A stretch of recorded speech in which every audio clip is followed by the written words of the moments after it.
napapanood naman natin sa news ngayon. Dahil na rin mga pulidak, dahil na rin pulis na gumagawa ng di maganda.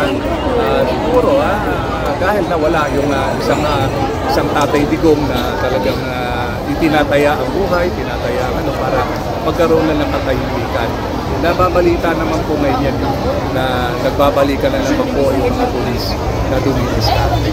Ano nararamdaman nyo? At isang Pangulong Rodrigo Duterte, alam naman natin na naging maganda ang legasiya presidente ng Pilipinas ay yung ginagawang mukhang halimaw sa mga ng taong bayan dahil siyang sinasangkong sa sinatawag na extradition. Nakakalungkot nga po ang nangyayari. Kaya nga kami lumabas ngayon na kami yung nakinabang sa war on drugs ng ating presidente at bilang barangay captain noon at naging Liga President ng Quezon City ng mga barangay, saksi ko sa pagbabagong naging presidente si Duterte po. Kapuri-puri yung pinag-inisan nyo ngayong mga tao para magsilabasan sa kalsada upang ipakita ang suporta kay PRRD. Samantalang kahapon po, alam mo natin, cancel ang pagdinig ngayon.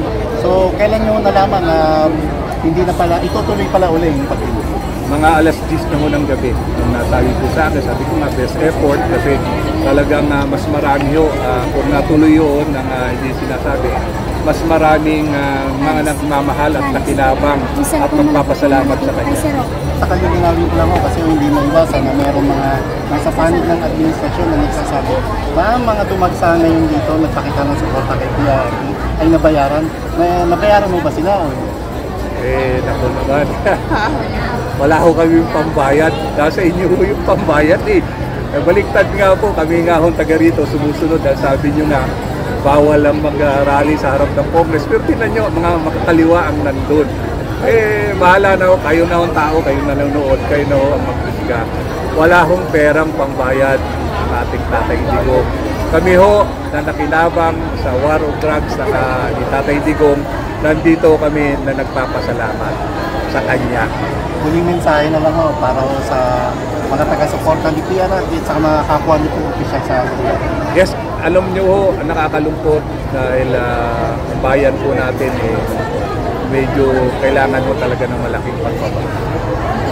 Ilan lang naman ang nananamantala sa bayan po natin. At ang ito po, ahasang po sinasabi, ang talaga pong problema sa bayan ito, kami hong mga politiko na sinasamantalahan at nagigit sa lahat ang kasabwat nila, yung mga oligarchs na wala naman ibang punituksyonan kundi ang kanila pong mga ari-arian at dumami pa ang kanila pong nakakangka. So ako'y nananawagan sa mga ordinaryong mamamayan na tapusin na po natin ito.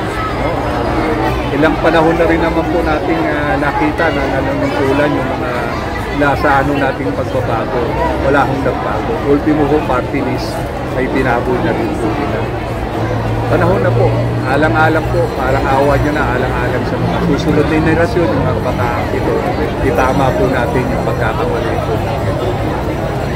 Maraming salamat po, Councilor. Hanggang sa muli. Ito si Sir. Hi Sir! Sir, nakita po natin mayroong Duterte sa ulo po ninyo. So, ano din po ang mensahe nyo kay Tatay Diggs po?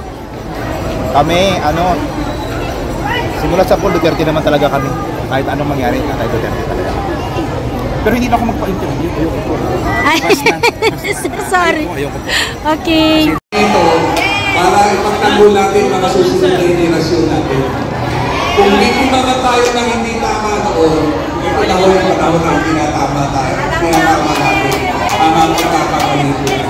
So, ulitin ko ho, may mga BBM vloggers kasi dito na pilit na hinahalukay na kayo ay bayaan. Kaya huwag ko nilang matulan dahil disiplinado tayo at politiko ho, salamat at may nakita ko tayong pag-asa ng pagbabago. Yung mensahe natin ito, mapapalabas po nila, yung mga gustong lumabas na kinikim nila ang kanilang damdamin. Sana nakita nila kayo, maging ito'y pampalakas sa kanila na kailangan na talaga na magkaisa na tayo ay lumatad para sa susunod nating henerasyon.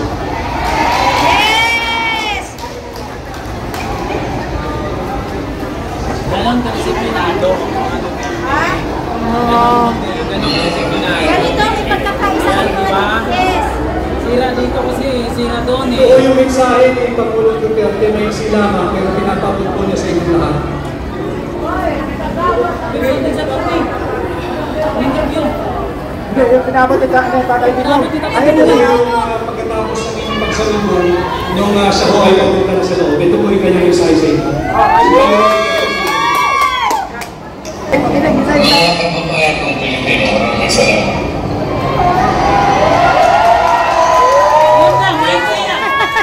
Ganon talaga si Tatay Diggs, maiksi lang eh. Kailangan niya makita na ang sinugalan niya ay talagang nagmamahal at marunong magbalik ng pagmamahal. Mahirap na tayo pero may paninindigan tayo. Sa muli, maraming salamat po dahil ang pagbabago po magsisimula sa atin. At makita natin kung paano pa ho kayo mag-disiplinado. Salamat po, ulitin po, maraming salamat at mabuhay po kayo. Marami hong yung nakita ho ngayon, magbubukas ho sa ibang grupo ito. Marami palang tumitindig na marami palang hindi mukhang pera. Yes, tama yan! Hindi tayo bayaran. Paano yung iba? Hindi tayo bayaran. Hindi tayo bayaran. Hindi tayo bayaran. Hindi tayo bayaran. Hindi kagaya nyo. Kunting-kinot pera. Kunting-kinot pera. Kaya kahit masama na dahil sa pera, ayun na, hindi na nyo nangyayari. Muli po, maraming po salamat. Ayan guys, ang mga taong nagpunta po dito ay talagang buong puso po at suporta yung pagpunta nila dito. Wala pong nabayaran. Ayan, may mga vloggers po kasi dito, Marcos Vloggers, na kaninang umaga pa sila nandito at ayon pa nga sa kanila ay sumusuporta na sila kay Tatay Diggs. Pero kabaliktaran pala, ang sinasabi pala nila ay ang mga tao dito ay bayaran. Pero ang totoo niyan guys, walang bayaran po dito.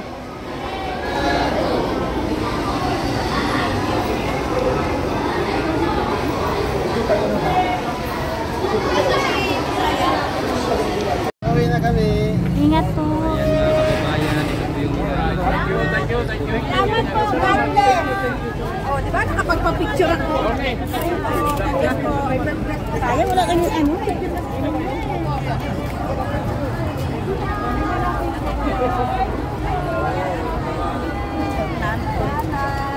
Ayun pinamasan niyo po.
Thank you po. Ayan, thank you so much sa lahat na nagbibigay ng mga... Ayan, wala na yung mga pa nila. Wala na yung nirarali nila doon. Umuwi na, 3 hours lang yung budget. Wala na, lumayas na eh. Dapat lang na dapat lang na umalis sila doon. Mga taga rito nga, dito lang sila nagtipon-tipon, no? Tapos sila nadilawan na mismo harap ng XOR. Kaya, yung palabas nila, kaya umalis na sila doon. eh bakit yung mga nagko-cover sa kanila nandito sa atin ngayon? Mag-content. Sige po.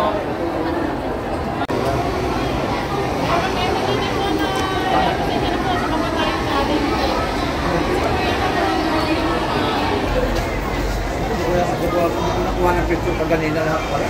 Hindi ito ka ganina.